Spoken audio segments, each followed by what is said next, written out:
ভারতকে দাঁতভাঙা জবাব দিচ্ছে এখন বাংলাদেশ। ভারতকে শক্ত জবাব দিচ্ছে এখন বাংলাদেশ সর্বক্ষেত্রেই, এবং ভারতের সাথে চোখে চোখ রেখে কথা বলছে বাংলাদেশ।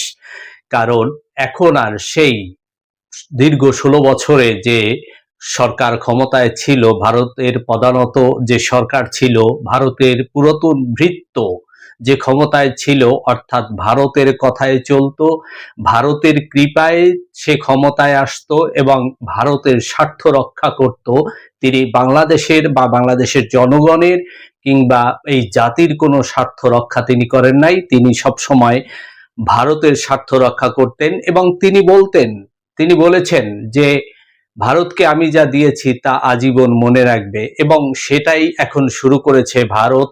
কারণ সেই পুরাতন ভৃত্য ক্ষমতা থেকে যাবার পর থেকেই ভারত একের পর এক উত্তপ্ত করে যাচ্ছে বাংলাদেশকে, এবং বাংলাদেশের বিভিন্ন সেক্টরে এখন বাংলাদেশের যে সেনাবাহিনী আছে, বিজিবি আছে, পুলিশ আছে, তারা প্রত্যেকেই দেশপ্রেমিক এবং দেশের স্বাধীনতার সার্বভৌমত্বকে রক্ষার জন্য তারা সর্বদা প্রস্তুত।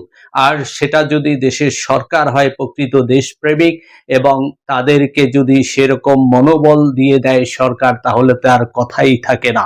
সেইভাবেই এখন গড়ে উঠছে বাংলাদেশের সেনাবাহিনী, বিডিআর বা বিজিবি এবং বাংলাদেশের পুলিশ, প্রত্যেকটা বাহিনী, এবং সাথে সাথে আছে বাংলাদেশের সর্বস্তরের জনগণের সমর্থন, অকুণ্ঠ সমর্থন। কারণ ভারতের কাছ থেকে নির্যাতন সইতে সইতে বাংলাদেশ এখন অত্যন্ত তিক্ত অবস্থায় গিয়ে পৌঁছেছে বাংলাদেশের জনগণ, বাংলাদেশের সর্বস্তরের মানুষ। তাই বাংলাদেশের মানুষ এখন চায় ভারতের সাথে চোখে চোখ রেখে কথা বলতে।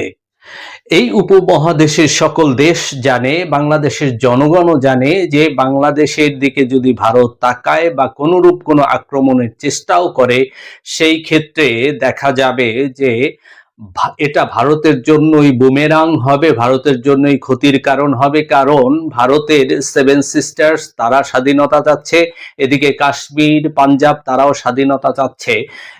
এখানে দেখা যাবে ভারত বাংলাদেশের দিকে আক্রমণ করতে চাইলে সেক্ষেত্রে পাকিস্তান এখানে ভারতের উপর আক্রমণ করবে, চীন এখানে ভারতের উপর আক্রমণ করবে, এবং সেই সুদূর আমেরিকা থেকে তাদের যুদ্ধজাহাজ আসতে চলে আসবে এই বঙ্গোপসাগরের সীমান্তে। তাতে কোনোই সন্দেহ নাই, এটা ভারতও ভালো করে জানে।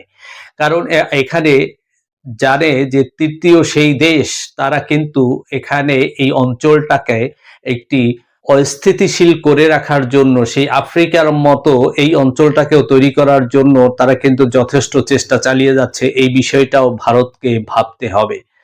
সম্মানিত দর্শক শ্রোতা, তো এখন আমি আপনাদেরকে জানাবো যে ভারতকে কি কি জবাব দিচ্ছে বাংলাদেশ, এবং কিভাবে জবাব দিচ্ছে বাংলাদেশ, এবং সামনে আর কি কি করতে যাচ্ছে বাংলাদেশ, কিভাবে জবাব দিবে ভারতের সাথে চোখে চোখ রেখে, সেই বিষয়ে আপনাদের সাথে তুলে ধরবো। তাই সম্মানিত দর্শক শ্রোতা, মূল ভিডিওতে আসার আগে আপনারা সকলে আমার দেশি আমার মা, এই যে আমার ফেসবুক পেজ আছে এটা ফলো করবেন, এবং আমার দেশি আমার মা যে ইউটিউব চ্যানেল আছে সেটাকে আপনারা বেল সহ সাবস্ক্রাইব করে আমার পাশে থাকবেন, এবং আপনারা আমার ভিডিওগুলো দেখবেন, লাইক দিবেন, শেয়ার দিবেন, কমেন্ট করবেন। কারণ রাজনীতির পিছনে যে রাজনীতি থাকে, রাজনীতির পিছনে যে কূটনীতি থাকে, রাজনীতির পিছনে যা কিছু থাকে, সেগুলোই আমি তুলে ধরি আমার এই চ্যানেলে। সুতরাং আপনারা আমার সাথে থাকবেন। সম্মানিত দর্শক শ্রোতা, আপনারা জানেন যে ইদানিং ভারত খুব উত্তপ্ত করছে বাংলাদেশকে, এবং ভারত প্রথমে যে তাদের যে পুরনো ভৃত্য ক্ষমতায় ছিল, তারা এদেশ থেকে চলে যাওয়ার পর এটা ভারতের একটা প্রেস্টিজের বিষয় হয়ে দাঁড়িয়েছে, এবং তা ভারত আবার চাচ্ছে যে যে কোনো উপায় হোক তাদের সেই পুরনো ভৃত্যকে বাংলাদেশে ঢুকানোর জন্য, কিন্তু কোনোভাবেই ঢুকাতে পারছে না।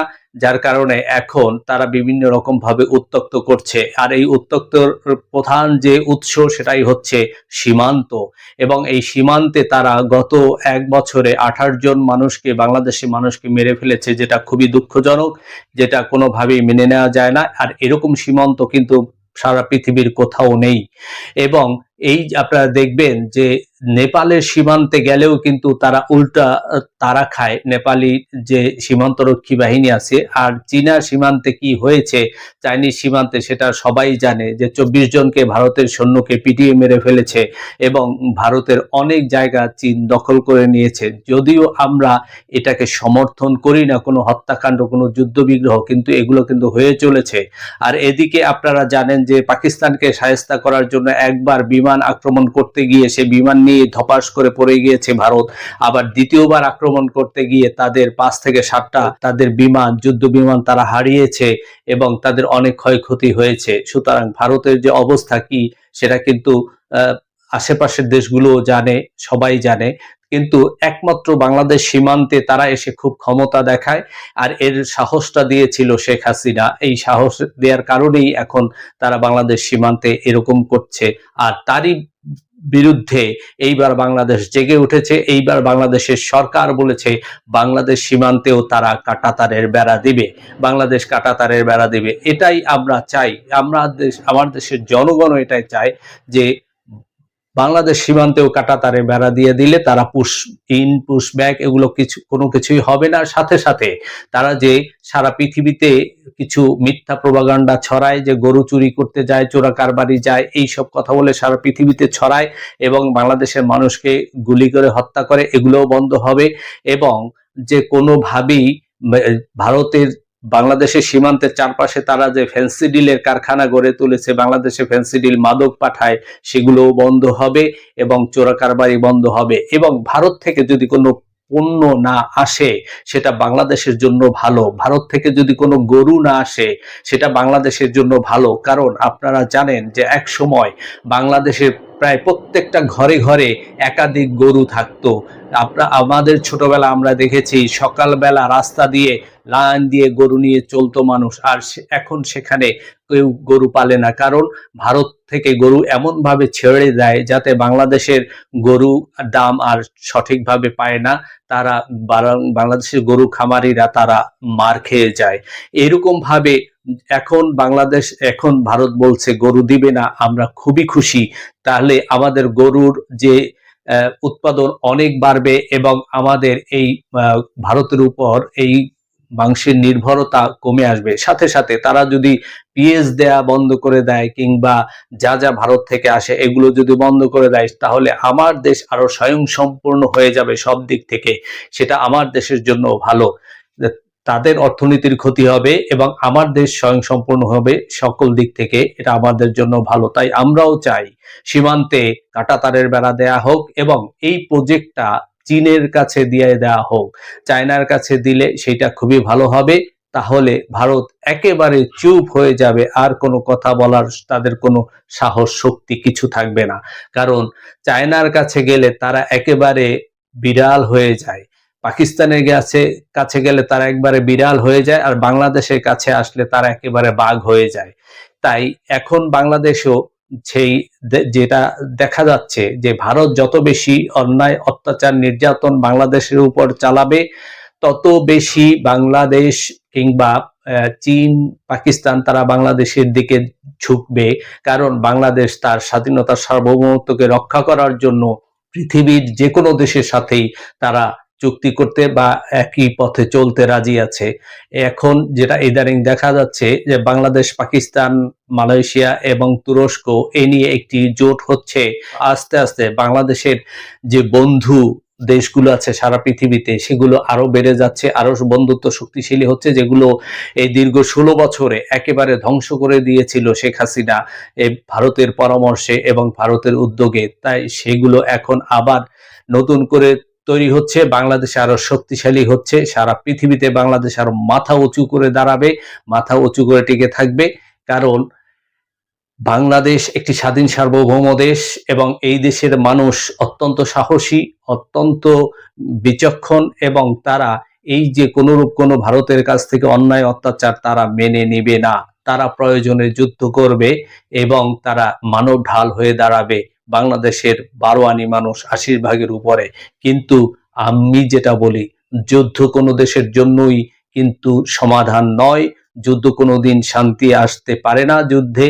কারণ ভারতের অর্থনীতি অবস্থাও ভালো না, বাংলাদেশের অর্থনীতির অবস্থাও ভালো না, পাকিস্তানের অর্থনীতির অবস্থাও ভালো না। কেউ তার দেশের নাগরিকদের মৌলিক চাহিদা পূরণ করতে পারে না, ভারতও পারে না, বাংলাদেশও পারে না। তাই ভারতের উচিত হবে চুপচাপ থাকা, বাংলাদেশকে এরকম ডিস্টার্ব না করা। কারণ বাংলাদেশ কারো সাথে গায়ে পড়ে কোনরূপ কোনো ঝামেলা করতে যায় না বা করতে চায় না বা করবেও না কখনো।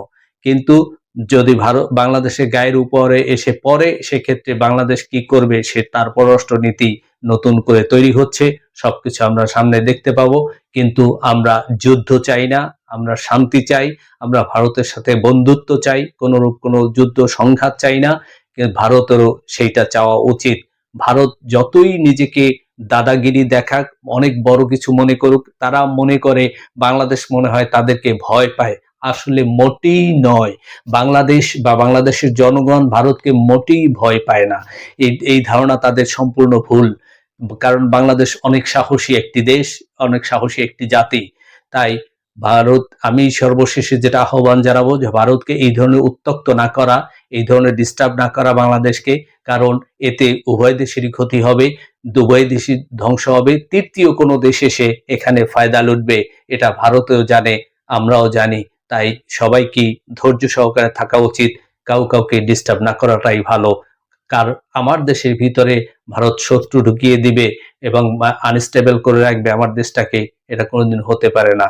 তাই ভারতের শুভ বুদ্ধির উদয় হবে এই আশাবাদ রেখে আবারও আমি আপনাদেরকে আহ্বান জানাচ্ছি, আমার দেশি আমার মা এই ইউটিউব চ্যানেলটাকে আপনারা সবাই বেল সহ সাবস্ক্রাইব করে আমার পাশে থাকবেন এবং আমার দেশি আমার মা এই ফেসবুক পেজটাকে ফলো করে আপনারা আমার পাশে থাকবেন।